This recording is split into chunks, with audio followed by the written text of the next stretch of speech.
What's up, everyone, and welcome back to another edition of We Rise Fighting Labor podcast. We bring you today's labor news, history, and analysis from the U.S. and around the world. This is a podcast you listen to with your fellow workers organizing on the shop floor. This is a podcast you listen to before walking into your union meeting. As always, I am Rick Urrutia, here with my co-hosts Brian Pfeiffer and Jerry Scapaciulo. And this week, in recognition of Dr. Martin Luther King's upcoming birthday, we bring you a special edition of We Rise Fighting. In this episode, we look back at Dr. King's relationship with the labor and anti-war movements. Brian will kick off the discussion right after we check out a little bit of music from Ruthie Foster, and this is her singing Woke Up This Morning. Whoa, I woke up this morning with my mind stayed on freedom. Whoa, I woke up this morning with my mind stayed on freedom. I woke up this morning with my mind stayed on freedom. Hallelujah, hallelujah, hallelujah.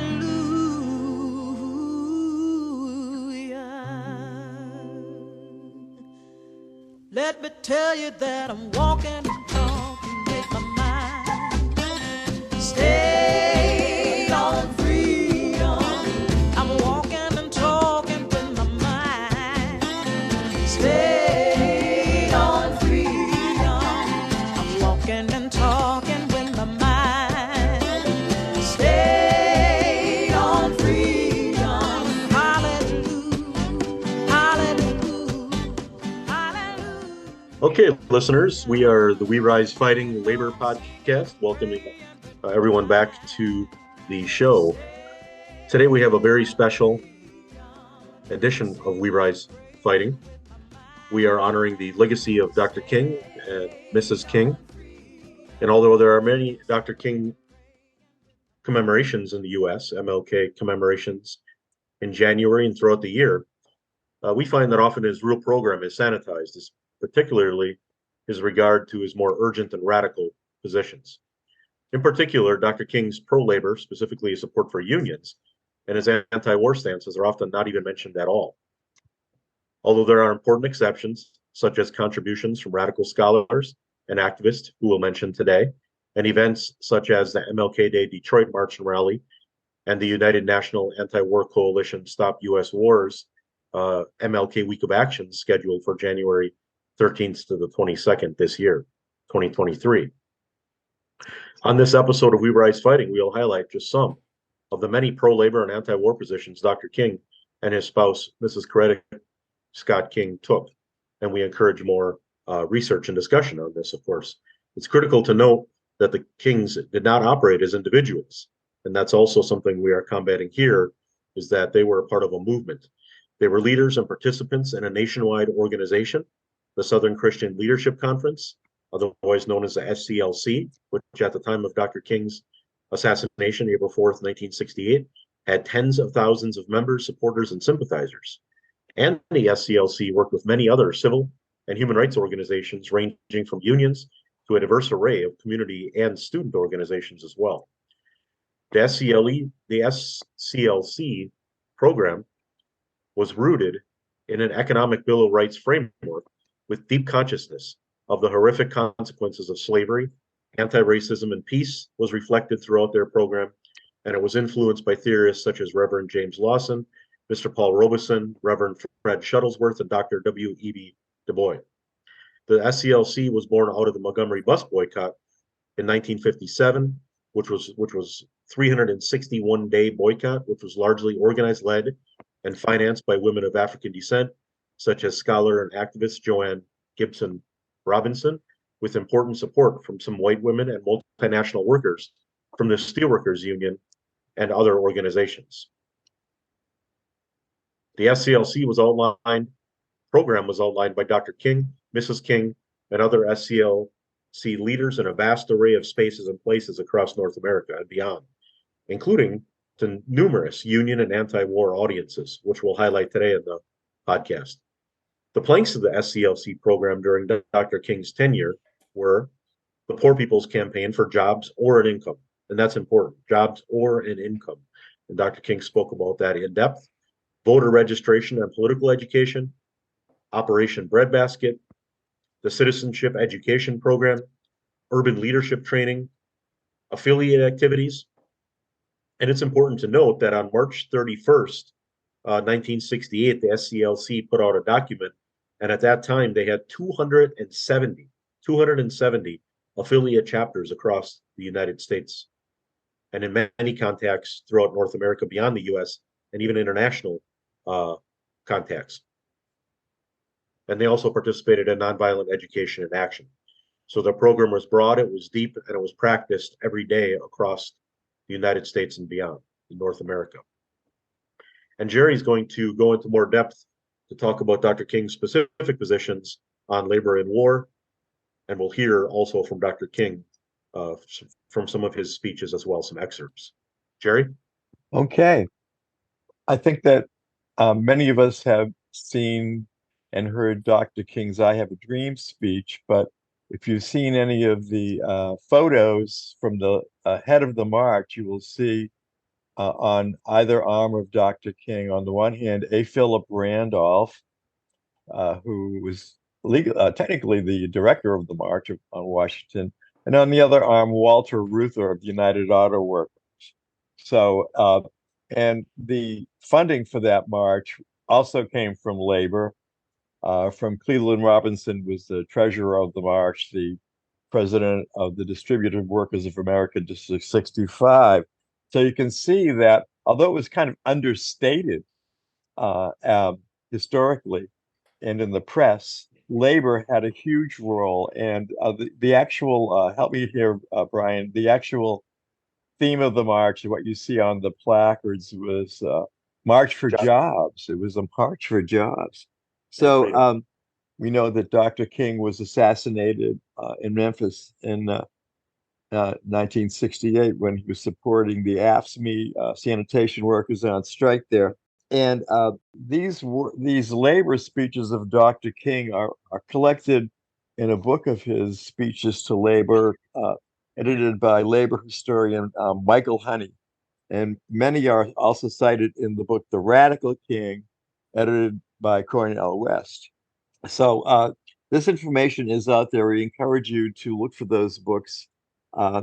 So I think that at this time, we want to play a clip from one of Dr. King's early speeches to labor, in which he appeared before the Drugstore Union 1199, which 20 years later or so became integrated to Service Employees Union, in which Dr. King condemned the U.S. invasion and war in Vietnam and called for unions to come out against the war. So I think we're ready to cue up that speech right now. This is in March of 1968. And I would suggest that if all of labor would emulate what you have been doing over the years, our nation would be closer to victory in the fight to eliminate poverty and injustice. I also believe that if all of labor were to follow your example of mobilizing and involving working people in the campaign to end the war in Vietnam, our nation would be much closer to a swift settlement of that immoral, unjust, and ill-considered war.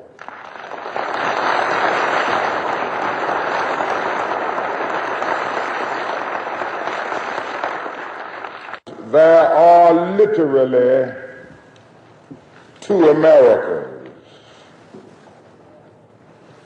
In a sense, one America is beautiful for situation, That America is flowing with the milk of prosperity and the honey of equality. I'm sure that each of us is painfully aware of the fact that that is another America. And forced to live in inadequate, substandard, and often dilapidated housing conditions. And year after year, in this other America, thousands, yeah, even millions of young people are forced to attend inadequate, substandard, inferior, qualityless schools. Probably the most critical problem in the other America is the economic problem. By the millions, people in the other America find themselves perishing on a lonely island of poverty in the midst of a vast ocean of material prosperity. So there is a very clear condemnation of the war in Vietnam, in which in 1968 was beginning to be a position held by a majority of U.S. population by that time. But Dr. King was against the war and known to be against the war even before that. And even before Dr. King, Mrs. King in 1965, at a speech delivered to thousands of people at Madison Square Garden, came out against the war. This was at a time when the leading anti-war movement in the US was headed by the SDS, the Students for Democratic Society, 1965, who had that year organized the first major march on Washington against the war for 25,000 people. They were also joined by Youth Against War and Fascism and other organizations at that time. But in 1965, organized labor as a body of labor unions began to organize against the war as well. Now, unfortunately, um, the historical account of labor's position on the Vietnam War, unfortunately, spends a whole lot of time talking about the hard hat riot on Wall Street in that year, in which some union construction workers attacked um, an anti-war rally. But they were really in the minority. Um, in 1965, just even before the peak of 500,000 US soldiers being sent to Vietnam, when I was a senior in high school, this is a long time ago, folks, and I think a lot of listeners may not know this history, but it's something we should all know. That was just after the Gulf of Tonkin, a resolution in 1964 in which uh, the State Department, Dean Rusk, and the President Johnson lied about the second attack on a U.S. destroyer in the Gulf of Tonkin, which led to an almost unanimous vote in Congress to unleash billions of dollars of military arms to go into South Vietnam and began to send thousands and thousands and thousands of young men and women over there. This is what was going on in 1965. And there was opposition to the war then was really small. But labor had a big footprint in the opposition that did exist. In 1965, there was a national labor assembly against the war organized to oppose the war. And it was peopled by members of 1199, AFSCME, District 65, and other unions Um, and Dr. King came out at that assembly also. Uh, Actually, that was pardon me, that was in 1967. 50 international unions sent 523 representatives to the National Labor Assembly for Peace at the University of Chicago, where Dr. King rallied labor um, to increase its opposition to Vietnam. And of course, right around that time, Dr. King gave this famous speech at Riverside Church in New York City, which we're going to listen to in just a minute as well. This is the one speech, his big anti-war speech, that got any kind of play, any kind of publicity in the media at the time. So I think we're going to listen to that now. True revolution of values will soon look uneasily on the glaring contrast of poverty and wealth. With righteous indignation, it will look across the seas and see individual capitalists of the West investing huge sums of money in Asia, Africa, and South America, only to take the profits out, no concern for the social betterment of the countries, and say this is not just. It will look at our alliance with the landed gentry of South America and say this is not just. The Western arrogance of feeling that it has everything to teach others and nothing to learn from them is not just. A true revolution of values will lay hand on the world order and say of war, this way of settling differences is not just. This business of burning human beings with napalm, filling our nation's homes with orphans and widows, of injecting poisonous drugs of hate into the veins of people's sending men home from dark and bloody battlefields, physically handicapped and psychologically deranged, cannot be reconciled with wisdom, justice, and love.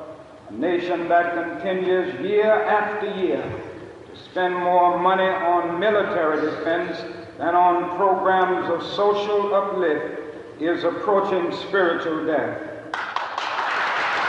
Okay. So this speech was given in 1967.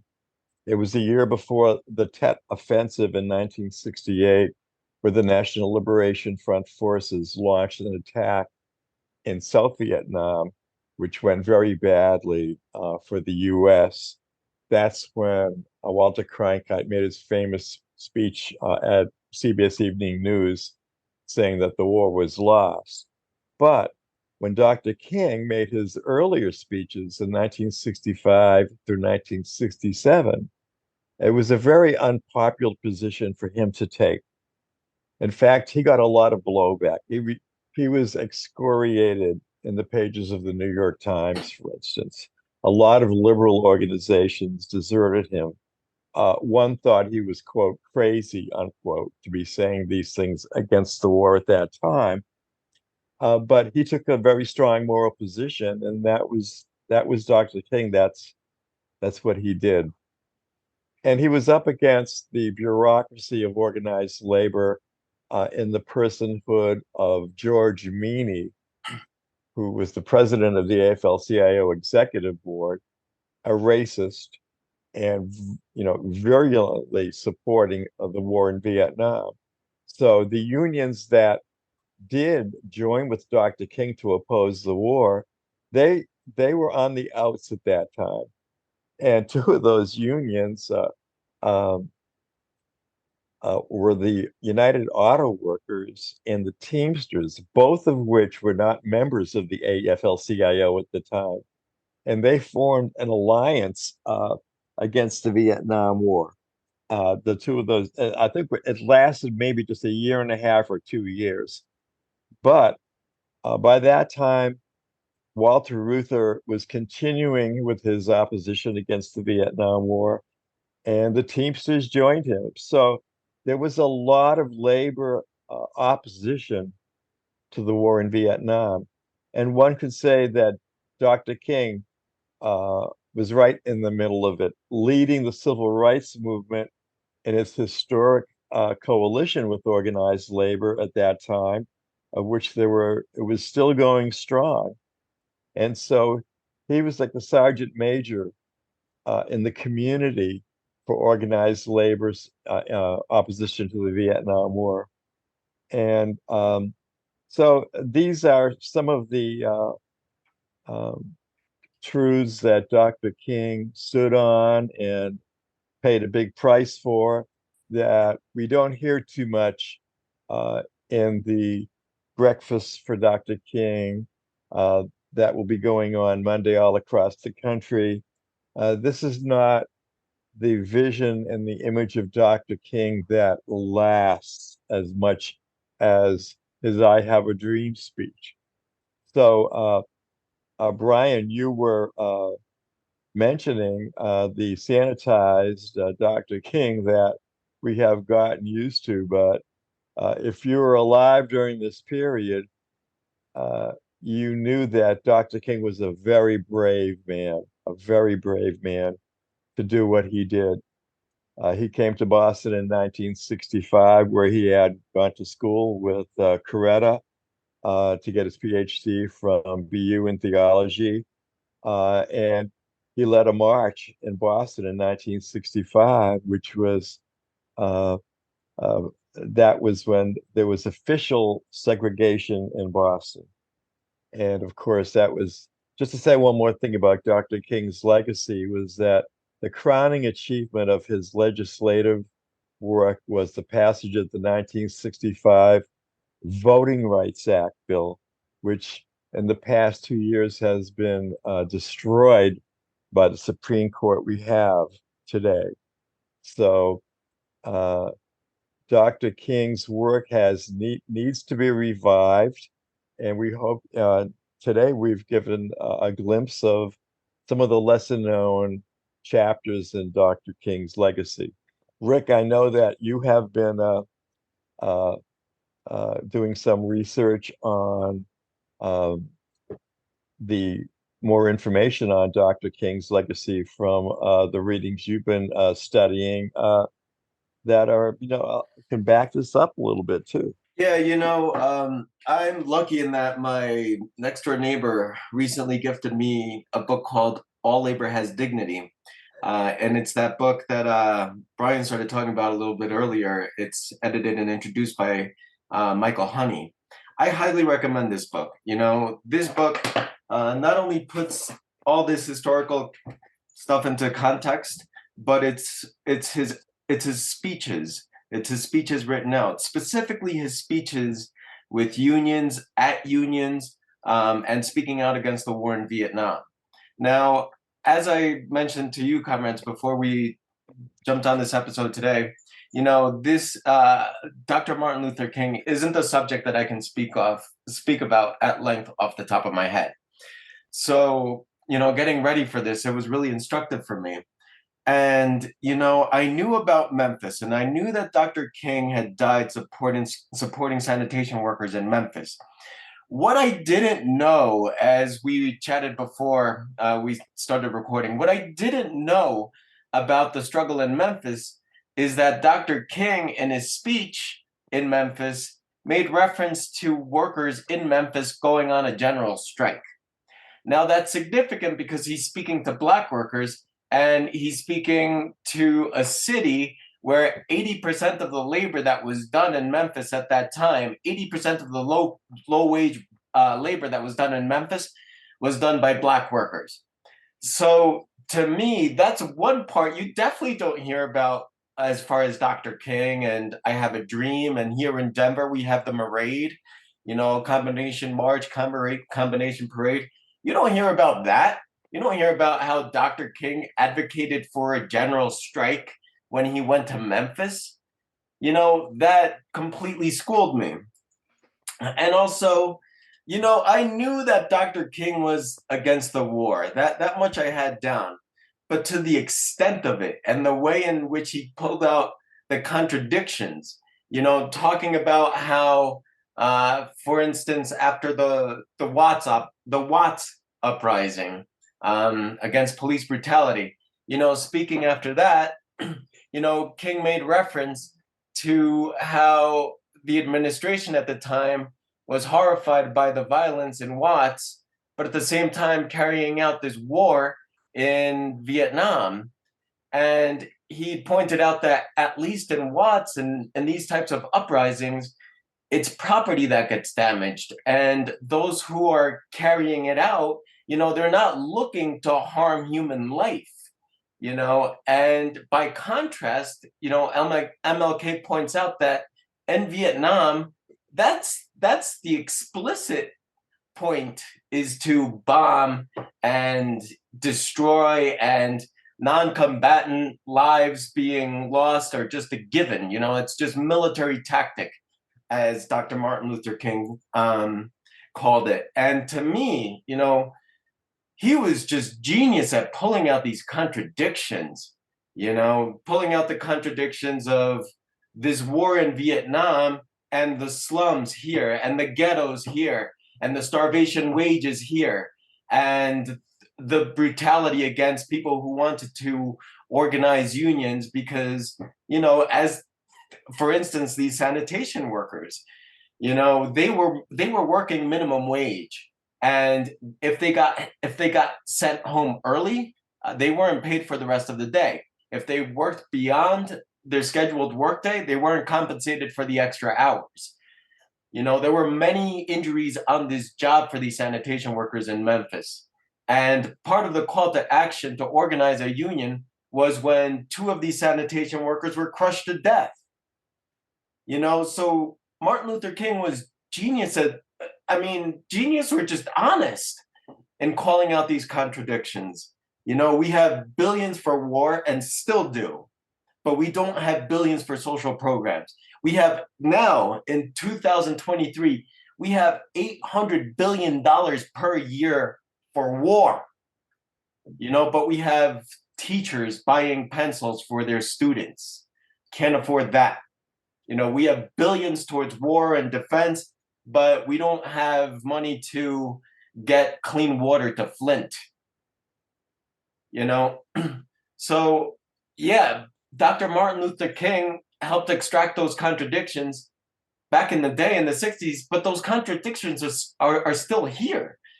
And one of the things that I loved learning about Dr. King in preparation for tonight's episode was how he called on labor to be more radical.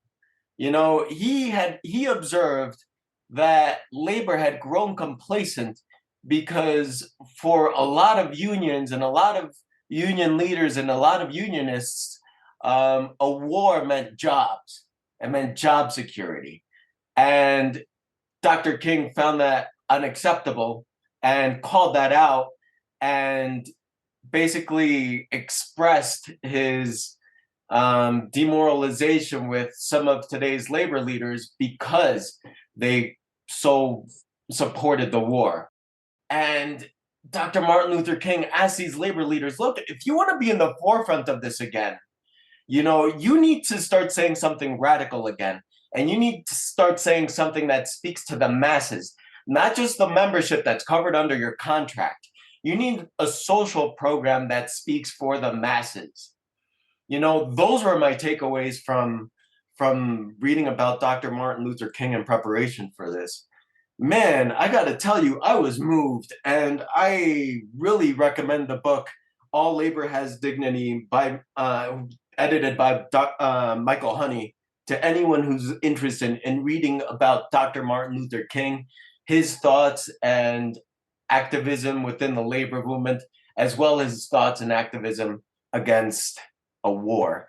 Those are lessons that were taught and extracted and pointed out to us in the 60s by Dr. King, and they are still relevant. Honestly, reading some of these speeches, he could have said this yesterday. He could have said this 2 years ago, talking about how war brings out the right wing, and the right wing brings out the bigotry, the anti-unionism, and the right wing wants to get power all the way up to the presidency. I mean, you could have written this stuff 4 years ago. So yeah, I highly recommend this book.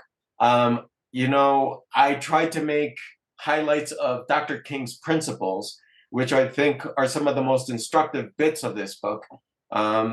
And just principles in general help guide our social movements. So there's a wealth of knowledge in this book, and I'm very happy to have been a part of today's podcast where we were able to extract some of these lessons. Yeah, thanks, Rick and Jerry. And many of the lessons and many of the items we described in the contributions of Dr. King and Mrs. King will be articulated and brought forth at two, and at least at two, but many across the country, MLK events here in the United States, one of which is in Detroit, and that'll be the 20th annual MLK Day March and Rally in downtown Detroit. And our listeners can go to the MLK Day Detroit and Moratorium Now Coalition Facebook pages to find out more information about that. And Dr. King did spend a lot of time in Detroit. In fact, the first precursor to the I Have a Dream speech in DC in August of 63 happened in June of 1963 in Detroit. And Dr. King was given free space to organize at the Solidarity House at the UAW headquarters in Detroit, spent a lot of time there, as did Mrs. King and his contemporaries, to organize that march. And that MLK Day is on his birthday, and that'll be next Monday in Detroit. Also, the United National Anti-War Coalition is having a series of actions during the next, beginning Dr. King's birthday throughout the week, and that'll begin next week as well. And more information is available at their Facebook page, United National Anti-War Coalition. And there will be actions in New York City, in New Jersey, in Oakland, and across the country, in line in the spirit of what we discussed today. The real legacy, the fighting legacy, the support of poor and working people, the anti-war legacy, the fighting racism, and fighting all forms of slavery and bigotry and prejudice to build a better world, a people's world, at all of these events that'll be coming up next week. So it's been wonderful to be on here with both of you tonight. We just touched a little bit of Dr. King's legacy and also Mrs. King's as well, and many others that worked with him. It is critical to research the women that Dr. King worked with, including his own spouse, but also heroic contributions from those such as Mrs. Robinson, Joanne Robinson, and also Miss Ella Baker, who was instrumental to the boycott in 57 and all the way through the 50s, 60s, and 70s. And these are very important contributions by these women, and they should not be dismissed. And that's part of why we're also doing this special podcast, as well as to raise up their very, very critical contributions that we can learn so much from today. And also Mrs. Parks.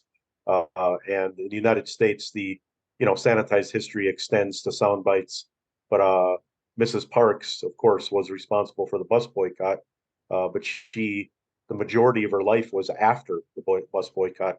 And like Miss Ella Baker, she supported the Puerto Rican national liberation struggle, lived in Detroit, Mrs. Parks, and made many, many contributions.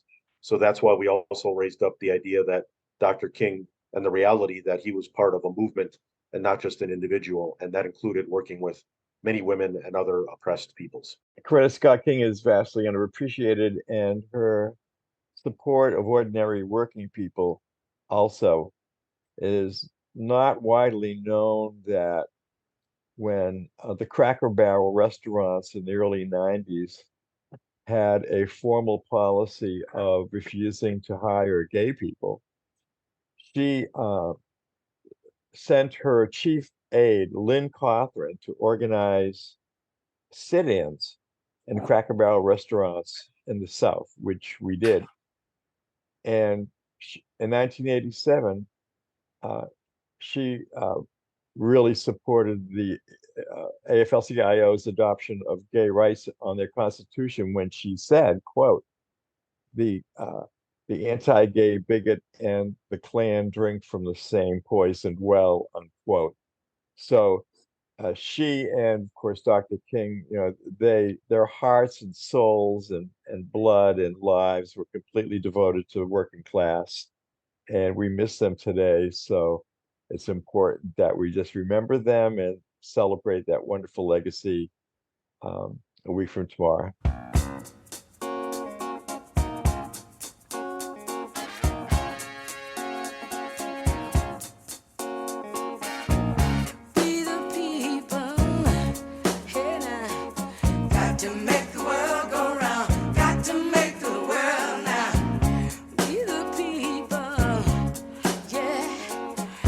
to make the world go round. Got to make the world now. You may have the black blood, or you may have the white blood, but we all are living on blood. So don't nobody slip into the mud, 'cause we the people, you tell them, got to make the world go round, got to make the world now. We the people, well, got to make the world go round, got to make the world now. Burn in the neck, bad cigarette, everybody sweating.